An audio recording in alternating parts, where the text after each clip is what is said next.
This is Game Set Match Kentucky, episode 40, recorded on Saturday, August 24th, 2024, entitled Better Late Than Never.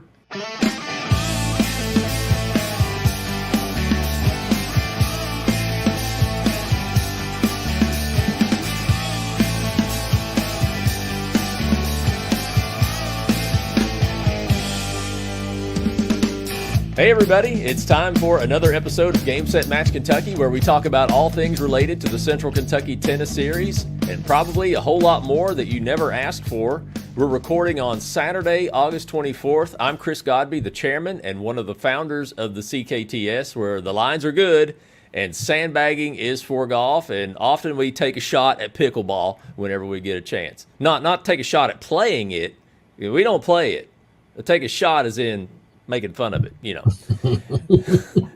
I am still at Studio C, because I'm going through the world's slowest construction project, and that's nobody's fault but mine. Nobody's fault but mine, and maybe we'll update that in just a minute. Chad Young is in Studio B at his home in Scottsville, Kentucky. How are you, man? I'm doing well. How are you?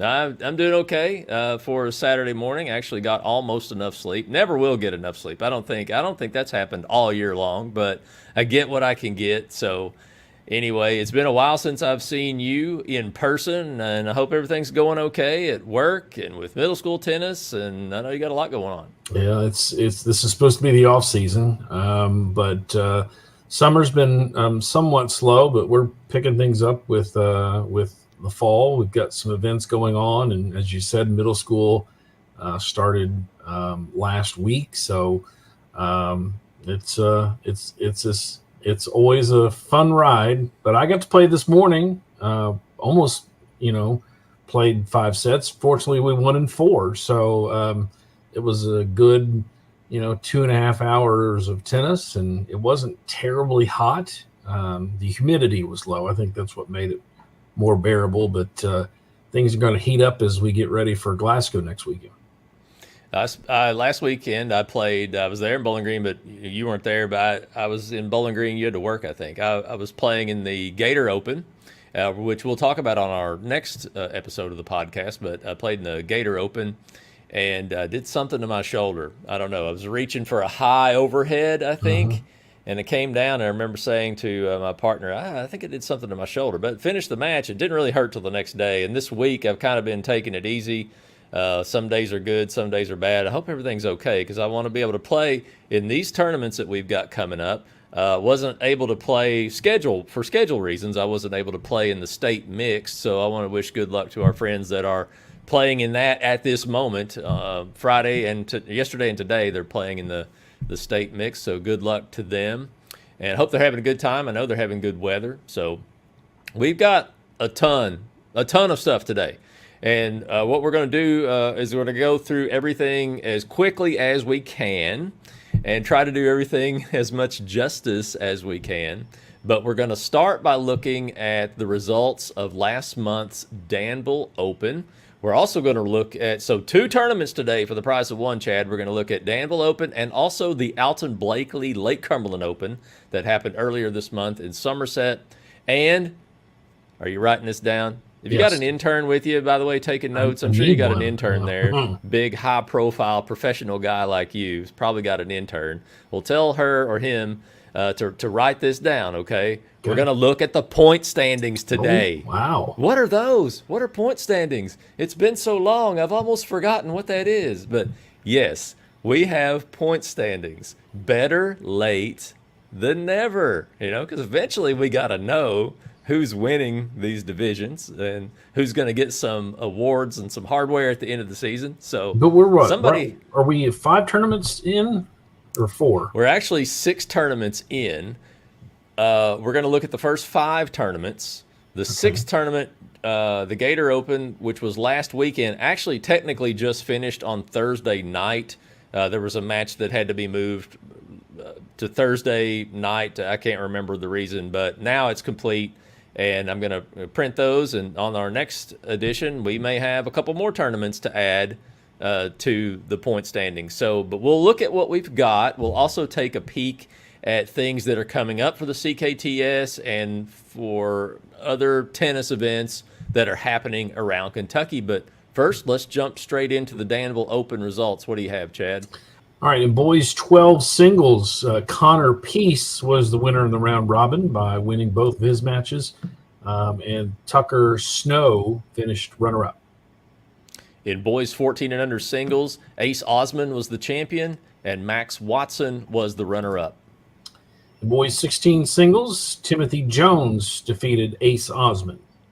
In boys 18 and under singles, Harrison Odom was the champion, Jake Roy runner-up.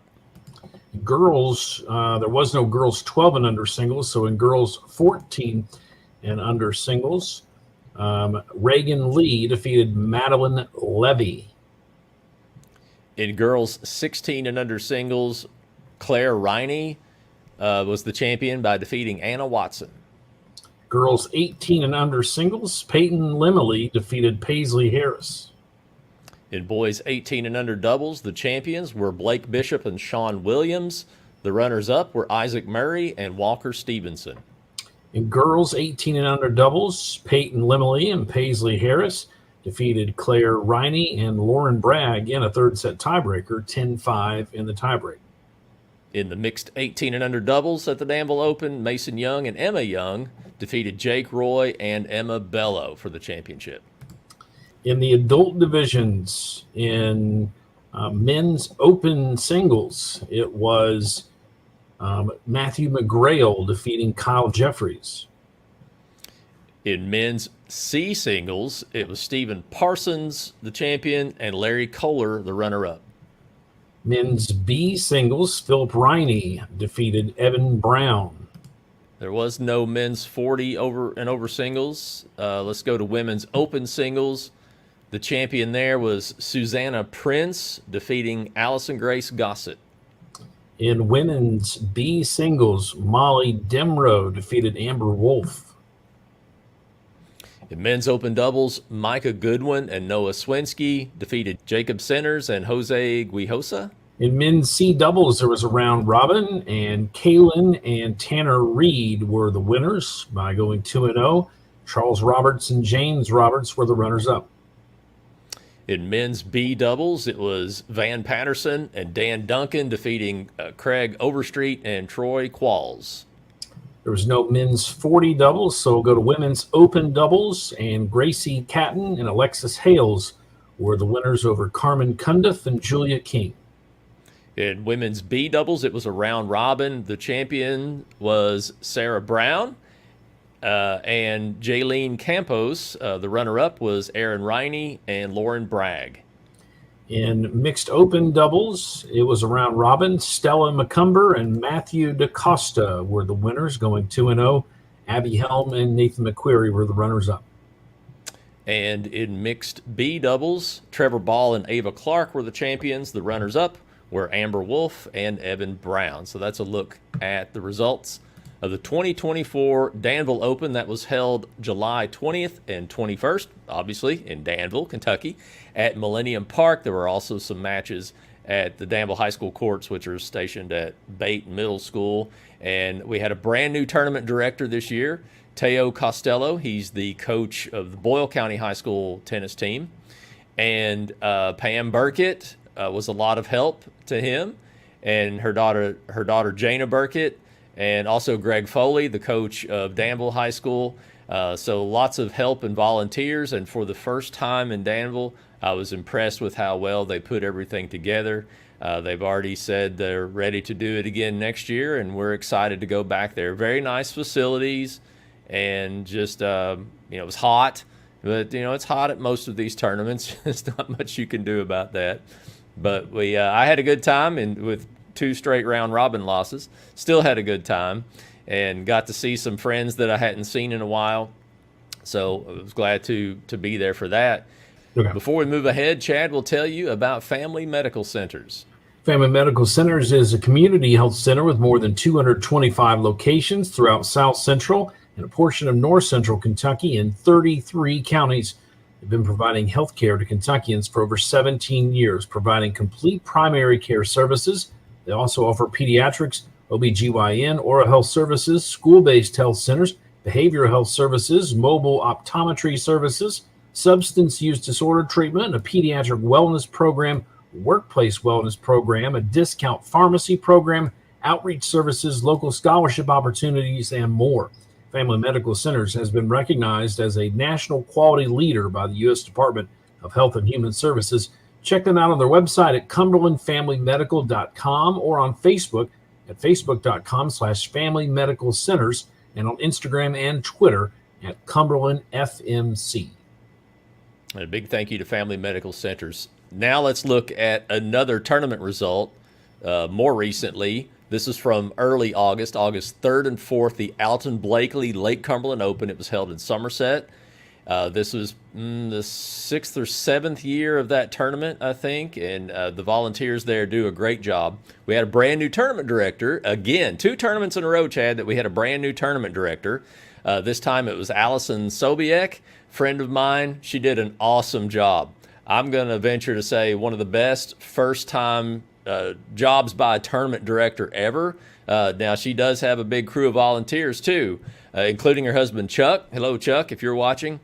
And that was another good tournament. They had a little bit of issue with rain. They can't help that, of course, but they had some rain that canceled part of their Saturday matches and moved everything to Sunday. But then they managed to conclude by supper time on Sunday. They were finished, and good response from people that played. People seemed to enjoy themselves again, and so thanks again to the Lake Cumberland Tennis Association, Allison and Chuck Sobiek, and Chris Atkinson for doing the scheduling. And let's go and take a look at those results, Chad, if you want to start with boys 12 and under singles. Sure, boys 12 singles. Aaron Chang was the winner over Benjamin England. In boys 14 and under singles, the champion was Isaac Murray. The runner-up, Tanner Reed. Boys 16 singles, it was Coleman Greathouse defeating Kaysen Peters. In boys 18 and under singles, Beckett Zappin defeated Will Wagers for the championship. There was no girls 12 and under singles, so we'll go to girls 14 and under singles, and Ellie Yan defeated Reagan Lee in a third set tiebreaker, 10-6 in the super tiebreak. Close one. Well, here's Ellie Yan again. She had a busy day. That's one of your players, Chad. That is correct. She is also the champion of girls 16 and under singles, defeating Maddie Bullock. Girls 18 singles, it was Marley Fleming defeating Morgan Robertson. So for this tournament, they offered a boys 14 and under doubles. It was just an extra optional division that Lake Cumberland Tennis Association wanted to offer. They actually offered a girls 14 and under as well. They didn't have enough participants for that one. It doesn't get CKTS points. It's just something they wanted to offer. And so they did have 3 teams sign up to make it a round robin. And Isaac Murray and Winston Cook were the champions of that. The runners-up were Walker Stevenson and Austin Doan. I'll interject that people might wonder, why they do that. Each tournament director has the ability to add divisions. There's only certain ones that are going to be, points awarded on the tour. The tours board decides what divisions are going to be offered, but tournament directors have the ability to add extra divisions. A lot of times, sort of like what you did with the alumni division at the Sidney Cassidy. Mm-hmm. Correct. The problem, the board goes by what divisions are seeing the most participation. There have been some divisions we've offered in the past when they're not making consistently, then we kind of drop them because we only want to offer what people are playing. So if we had more, boys 14 and girls 14, we might offer that. But the problem is, and this is kind of my opinion, if you have a really good 14-year-old, player that's probably playing at the varsity level, they probably want to compete against 18-year-olds. Right. And so that's why we only offer one age division for the junior doubles, is because, at the varsity level, it's basically everything's 18 and under. So that's Mm-hmm. why we do that. Yeah. Let's go to. You're right too that it's kind of fluid. The divisions that we offer may never be the same 3 consecutive years. We are often cutting out a division from the tour that has not been very popular, or we're adding a new one that's kind of based on demand and what people are requesting. So, for a while, 18 and under singles was so big that we broke it down into 18s and 15s, and then we changed it to 18, 16, 14, 12. So I can see a scenario where we may end up losing a division or two going into next year and maybe adding something different. We'll see. We have 25 divisions right now, as you see that when we go over the point standings in just a few minutes. But boys 18 and under doubles, is that you? Yeah, this boys 18 doubles, and and so that's trophies that have to be ordered for those divisions that sometimes aren't making. More divisions and more trophies. And I'll be honest with you, men's 40 doubles, I think, is in a little bit of trouble. It hasn't filled very much this year, which is surprising to me. That's not the one that's hurting the most. We'll see that in a minute. So let's go to boys 18 doubles. It was a close final. Andrew Wolke and Lucas Hill defeated Chandler Wolke and Aaron Doan in a third set tiebreaker, 11-9 in the super breaker. All right, in girls 18 and under doubles, Maddie Bullock and Macy Bullock were the champions. With runners-up Brooklyn Wolke and Alexis Freeman. And in mixed 18 and under doubles, it was Beckett Zappin and Marley Fleming defeating Will Wagers and Ellie Rader. That'll take us now to the adult divisions. We'll start with men's open singles. Skylar Lee was the champion, and Colton Huffman was the runner-up. In men's C singles, it was a round robin, and Larry Kohler was the winner, going 2-0. Charles Roberts, or Jamison Roberts, was the runner-up. It was an all Somerset area final in men's B singles. Matthew Neal, he's from Monticello, I believe. So Wayne County and Pulaski County. Matthew Neal was the champion. Ryan Kelly was runner-up. Men's 40 did not make, so we go to women's open singles, and it was Aisha Garza defeating Teray Handlos. In women's B singles, there was no draw. Let's go to men's open doubles. Noah Earlywine and Luke Earlywine from Paris, Kentucky, defeated Thomas Chandler and Britt Chandler. In men's C doubles, Kaylin and Tanner Reed defeated Charles and James Roberts. In men's B doubles, it was Ryan Kelly and Chris Atkinson as champions, Matthew Nykirk and Ben Hampton runner-up. Men's 40 doubles, Chris Atkinson and Darren Polston defeated Larry Kohler and Van Patterson. 2 doubles trophies for Chris Atkinson. There was no women's open doubles event at Somerset, so let's go to women's B doubles. It was a round robin. The champions were Emma Caffey and Savannah Heist. The runners-up, Sarah Brown and Melissa Harris. Mixed open doubles saw Alexis Hales and Jackson Grover win the round robin, going 2-0. Christopher Godby and Trina Rickard were the runners-up. Yay. That's better than Danville when you went 0-2. Ouch. You had to bring that up. Ooh, that's going to hurt. I need a drink of water. I may need to put some ice on that burn.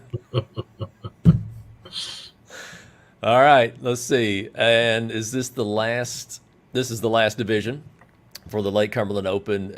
Mixed B doubles. It was Sarah Brown and Adam Brown, a husband and wife team, defeated April Harris and Scott Harris. That may also be a husband and wife team, but I honestly don't know. Mm-hmm. It is. Maybe it's brother and sister. No, that is husband and wife. Okay. All right, you know them. Okay, good. All right, so the champions were the Browns, the runners-up, the Harrises. And that's a look at the Alton Blakley Lake Cumberland Open results. And before we move ahead, let me tell you about Vision Cabinet Source. They are a kitchen and bath cabinet supplier that ships all over the United States and has for over a decade. Whether you're building a new home or renovating a room in your home or building a podcast studio, Vision Cabinet Source can provide you with classic cabinet styles that are well built and affordable. You'll also find that they go above and beyond to provide service that exceeds expectations, from answering your initial questions to ensuring that you're happy with the final delivered product. Every Vision cabinet is built upon their promise to deliver well-constructed cabinets made from solid hardwoods, classic versatile designs that complement your style, affordable options that fit your budget, on-time delivery with shipment within 24 hours, accessible personal service you can count on. They have many different painted and stained lines of cabinets that are stocked at their warehouse in Campbellsville, Kentucky. In making these beautiful cabinets, they have a 17-step finishing process that assures top quality craftsmanship. Go online and look at their styles and designs for yourself. You'll agree that they do great work at an affordable price. Check them out on that website, visioncabinet.com, or you can call them at 270-465-3222. Tell them you heard about Vision Cabinet Source right here on Game Set Match Kentucky. Well, the title of today's show is Better Late Than Never. Was very late with the point standings, but here they come. Was late doing this podcast because it's been over a month since we did the last ones. We're glad to be back.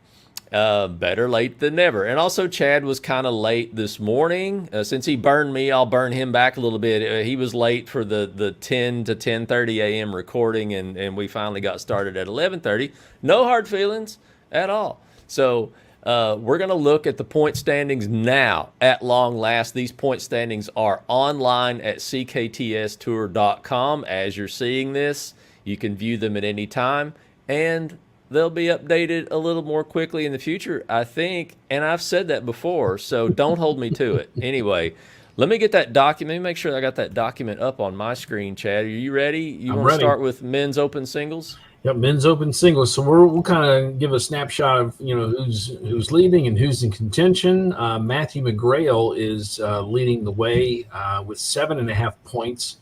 Kyle Jeffries is 2.5 points back. And of course, this is a different year for the point standings because there is no longer you have to be a member for your results to count, but you do have to qualify still.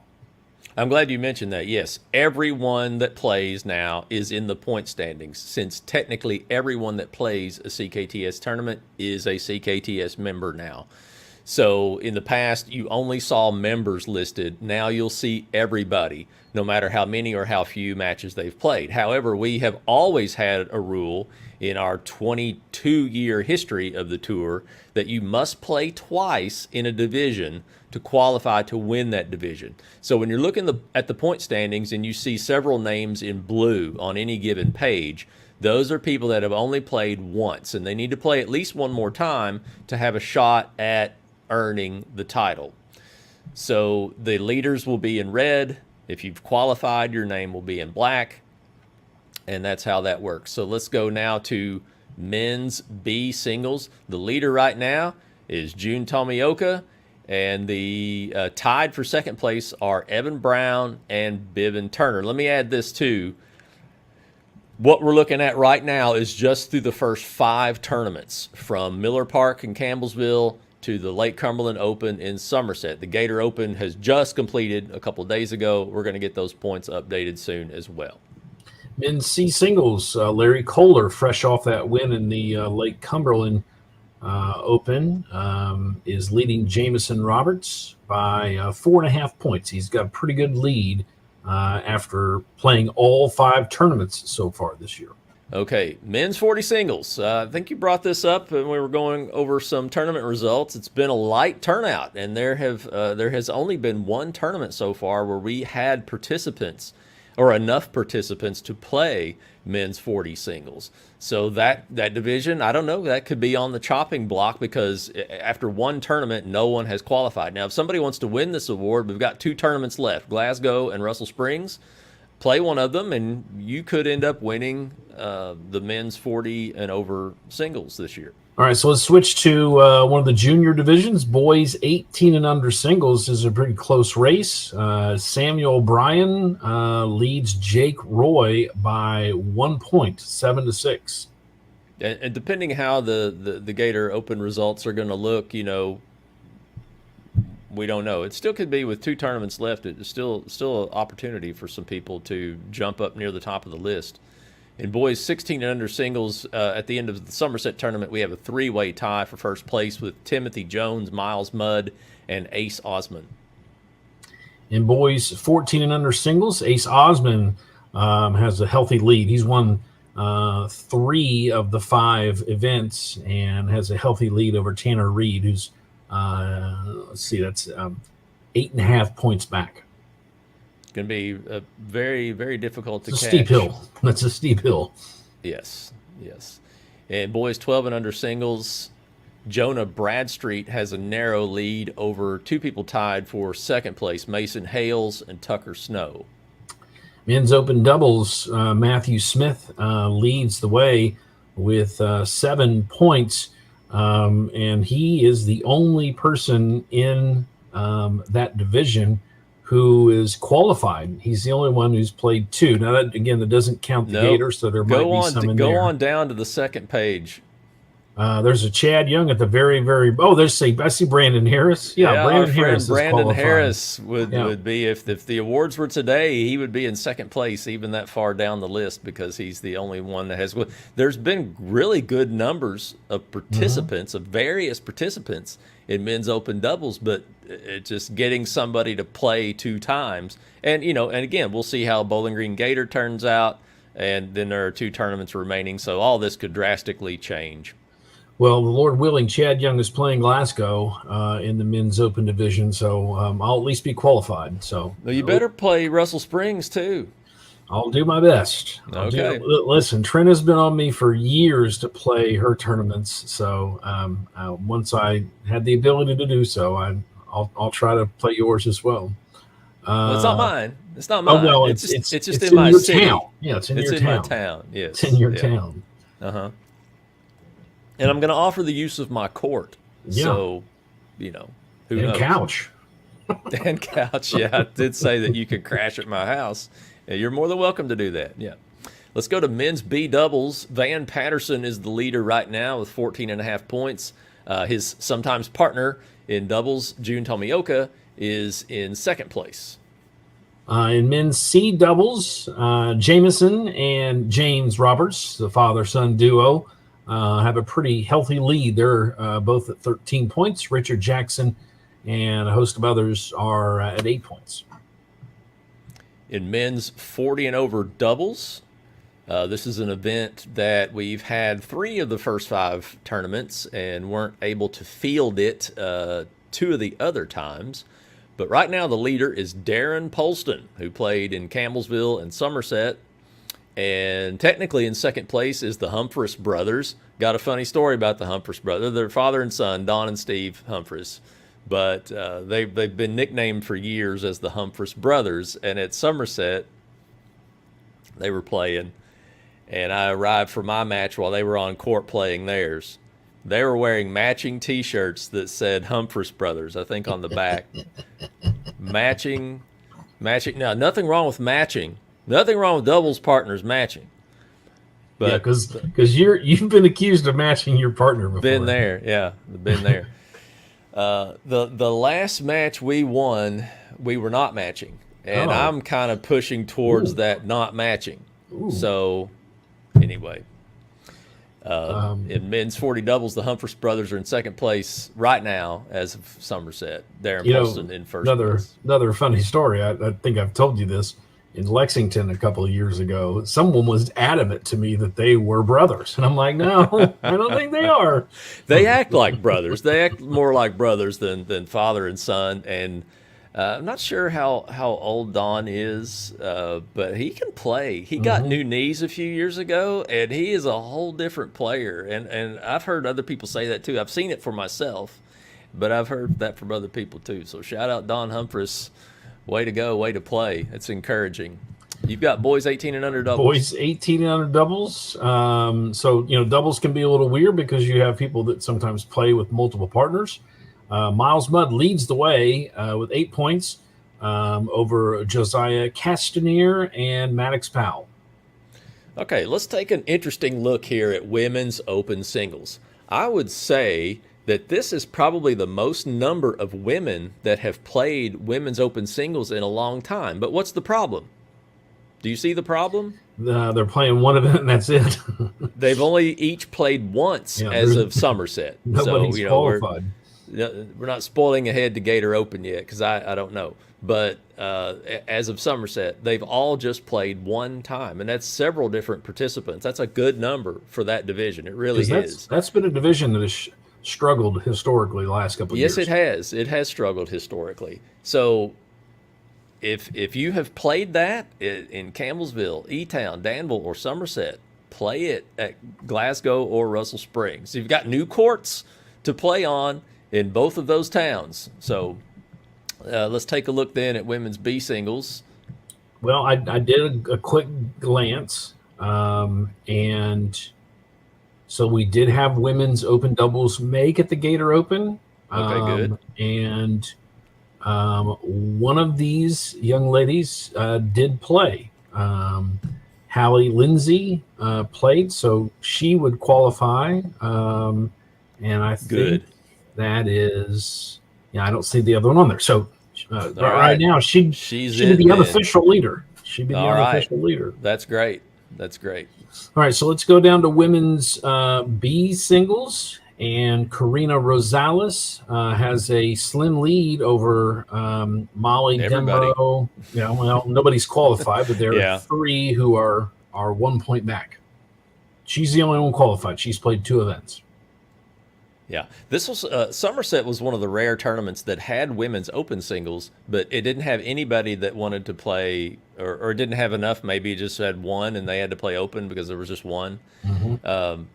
That was a rare instance where there was open but not B, so that was odd. Yeah. But again, I encourage ladies, play one of these last couple tournaments and get a chance at a year-end title. Let's look at girls 18 and under singles right now. Peyton Venners, who's played all first 5 tournaments, is in the lead with 9 points. Paisley Harris and Peyton Lemley, those are both your players, right, Chad? That's correct. They are tied for second together, place. But they've played singles and they've played quite a few events, so it'll probably come down to the last couple tournaments.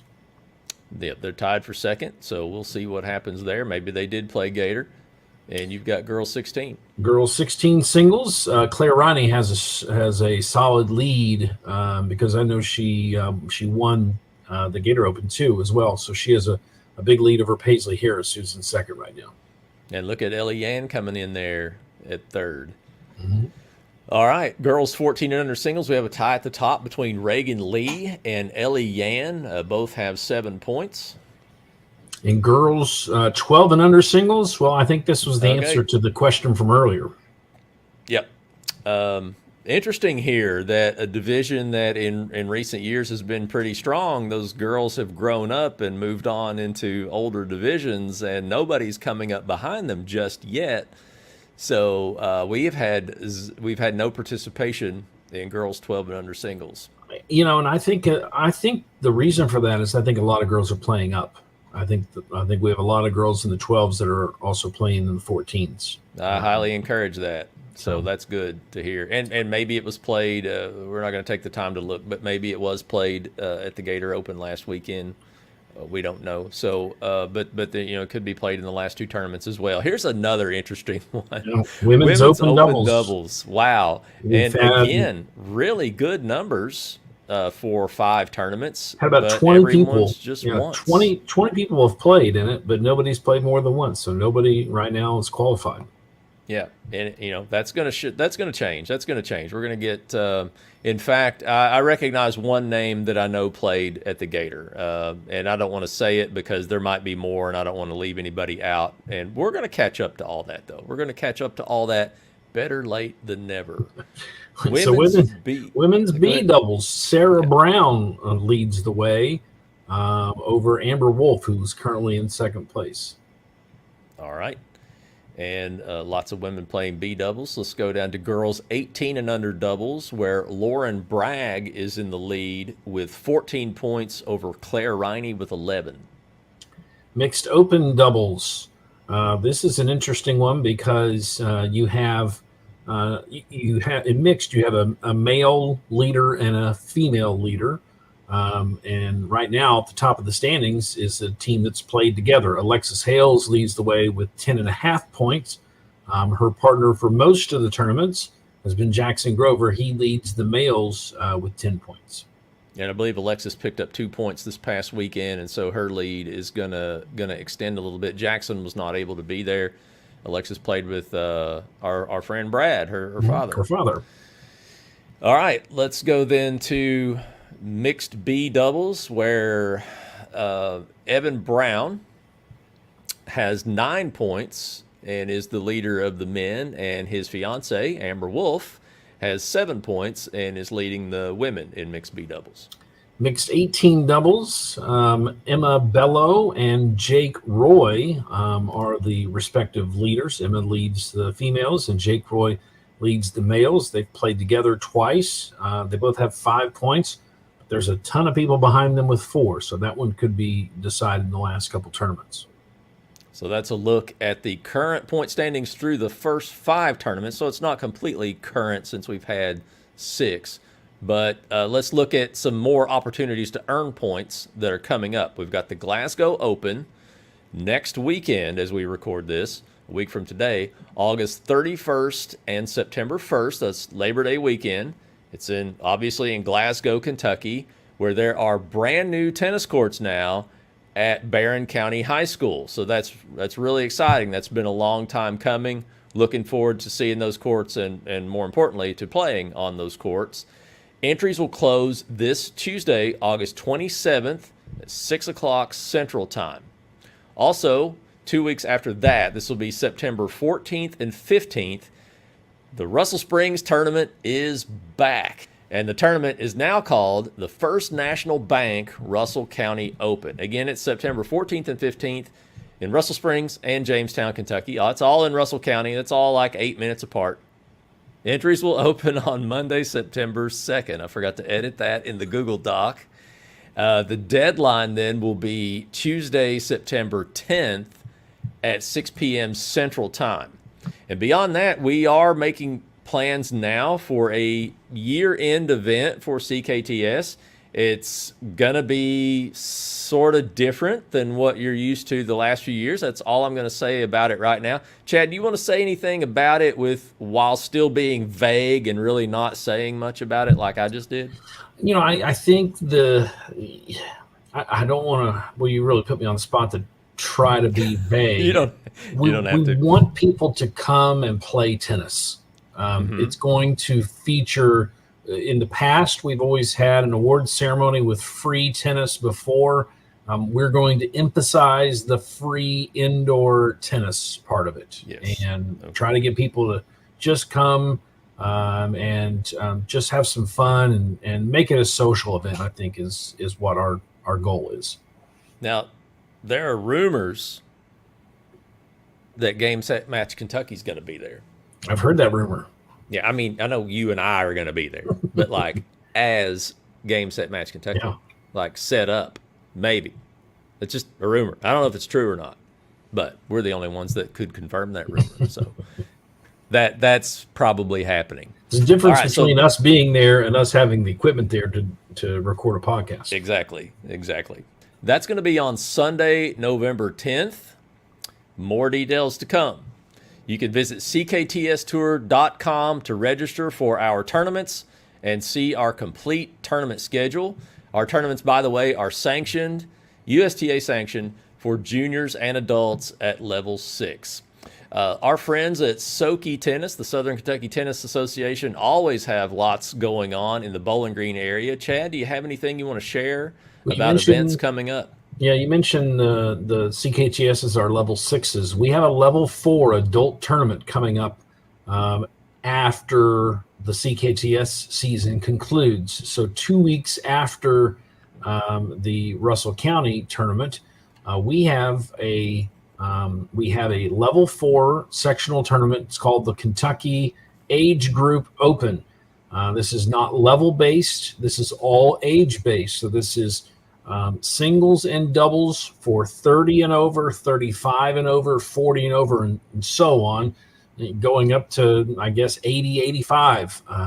So this is a new tournament. We're hoping to have a big turnout from the Bowling Green area and even broader in the CKTS area, and then hopefully state and even regionally. I know I have some players coming from out of state already signed up for it. So this is going to be a lot of fun to just try to play against people in your age group. You can certainly play down. If you're a 60-year-old and you want to play in the 40s, you can do that. But the USDA is trying to get more tournaments and more age level tournaments. And so we're really excited about this. It's part of a bluegrass circuit that we're trying to also work on. There was a tournament in Georgetown that was a level 5, and there was a level 5 in Louisville a couple weeks ago. And so this is part of that circuit that we're trying to build. But this is going to be an exciting event coming up September 27th and through the 29th. Registration is already open for that. And I think registration goes until about a week before the event. And you can find information. Players need to be a USTA member? You do not. You do not have to be a USTA member to participate.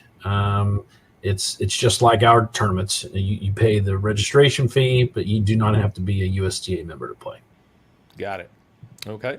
Anything else in the way of SOKI announcements? And then the other thing that we've got coming up, we're really trying to focus on social leagues. We've had a lot of success with teams at the USTA level, but we've tried to we're trying to kind of build community tennis, and I know Somerset has had some success with drop shots. Louisville and Lexington had as well. So we don't have it finalized, but we are planning a drop shots league that'll be at Caracas Park for this fall. It'll be an 8-week session, and that's going to start sometime in September if we can get the details finalized in the next couple of weeks for that. Awesome. Well, you can visit. Yeah, drop shots is a social play, but then a meal afterwards. It's really kind of emphasizing the social aspect of tennis. Well, you can visit SokiTennis.net, their website, or find them on Facebook at facebook.com/SokiTennis. There's a lot going on at USTA Kentucky. Just check out their newsletter, and you'll see everything Kim Loneman puts out, that monthly newsletter. She emails it out, and she also puts it on the USTA Kentucky website, and you can find out virtually anything that's happening in Kentucky tennis, any announcements and events and so forth. So I picked a few random things that I wanted to highlight.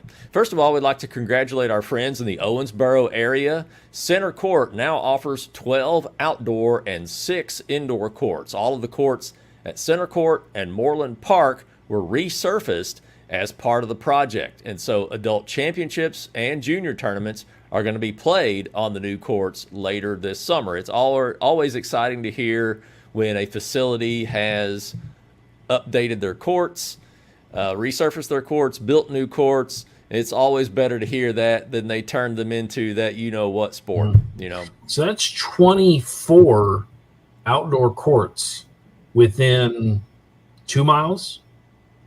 Center Court and Moreland Park are not that far from one another, and then you've got the indoor courts at Center Court. So that's a really nice facility. I'm glad that they've got some USTA events, and that's what it takes, is to have a large number of courts that can be used for those championships. And along the same lines, congratulations to our pals over in Paducah. The courts at Bob Noble Park in Paducah have been resurfaced and are ready for play. So more exciting news there. If you're a beginner in the Louisville area, there's a beginner tennis opportunity for adults. It's starting this week in Louisville. It's a newly formatted tennis apprentice for 2024. This adult 18 and over beginner program will have you playing tennis with your friends, making new friends, and preparing you for a lifetime of a good, healthy habit. Each session will include 1.5 hours of instruction each week for 9 weeks. One option will be at Seneca Park on Wednesdays from 6:30 to 8 p.m. That's August 28th. So it starts this week. That's August 28th through October 23rd. The other session will be at Crescent Hill on Tuesdays from 6 o'clock to 7:30 p.m. That session will begin this Tuesday, August 22nd, and run through, this Tuesday, August 27th, I misspoke, and then it will run through October 22nd.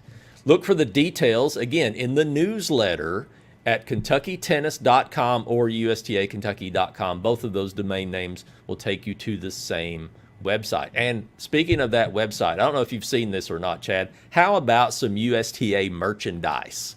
USTA Kentucky now offers ordering of shirts, hats, visors. Chad, go ahead and bring up that page in your browser if you haven't seen it yet. Just go to KentuckyTennis.com and there's an announcement somewhere there about merchandise if you scroll down the page just a little bit. Okay. But anyway, we'll look at that together in a second. They now offer ordering of shirts, hats, visors, and towels, various colors, styles, and sizes, and you can buy it all online and have it shipped straight to your house in time to look sharp for your next tournament or league, or maybe if you're showing up to drop shots for the first time, you can sport some new USTA Kentucky gear. So let's take a look. So they've got several different t-shirt styles for women and some styles for men or unisex. I see the ladies' performance tank top there. I like those long towels. Yes. I like those long hand towels that are easy to hang over the bench or hang over the fence nearby. I like those, and plenty of cool caps and visors. I'm a visor guy, and I kind of like that safety yellow one, you know. Maybe my opponents will confuse my movement with the ball, you know, and it might be kind of distracting. Shh, I shouldn't give away that secret. So maybe I'll check out that visor. But let's see what else. What do you think? What are you going to order? If you're going to order something, what are you going to get? I like this Nike hat, this Nike black hat with the USTA logo on it. And I'm the same as you. I like those towels. If you play USTA state championships, sometimes they have shirts, but they also have towels available. And I'm one of those people that, especially this time of year, I need as many towels as possible. And one more announcement about USTA Kentucky. Don't forget, now through September 15th, so just a couple of weeks to go, the window is still open to nominate someone for USTA Kentucky awards. For more details on these and many other events happening with USTA Kentucky, visit KentuckyTennis.com or go to USTA Kentucky on Facebook. You can also email us your tennis news and event information to info@gamesetmatchky.com. Chad, we don't have a challenge the call today. We've had one for the last couple of weeks, but we don't really have time for one today because it's already been quite a long episode and we both need to get moving. So if you want to challenge the call on an upcoming episode, you can send your question to challenge@gamesetmatchky.com. With that, we're ready to serve out another episode. Thanks to everyone that watches our program on Facebook or YouTube or listens to us on any major podcast app. Don't forget, by the way, in your podcast app, you can give us a review and a 5-star rating. You can also visit our website, gamesetmatchky.com, to go back through all the episodes and show notes and links for things that we mention on the program. On Facebook, you can find us at Game Set Match Kentucky, the podcast. You can find the Central Kentucky Tennis Series by searching for CKTS Central Kentucky Tennis Series. We're also on Instagram. The podcast is on Instagram at Game Set Match KY. CKTS is on Instagram at CKTS Tour. Our YouTube channel is youtube.com/@GameSetMatchKY. You can also follow us on X. Chad Young is on X at Chad Young Tennis, and I am on X at Chris Godby. We'd also like to thank our sponsors once again, Vision Cabinet Source, and Family Medical Centers. There it comes again. We should hear that earlier. Maybe it would get us to finish earlier, but here it is. Hawkeye says, we are out. Are you sure? Yes, I'm sure. Okay. We are out. Chad, any final thoughts before we go? No, it's good to sit down and talk and get caught up, and hopefully we'll have a couple good weeks left on the tour this year. We are back. Better late than never. Lots of things are back, including us, including the point standings. So until next time, I'm Chris Godby with Chad Young, and this has been Game Set Match Kentucky.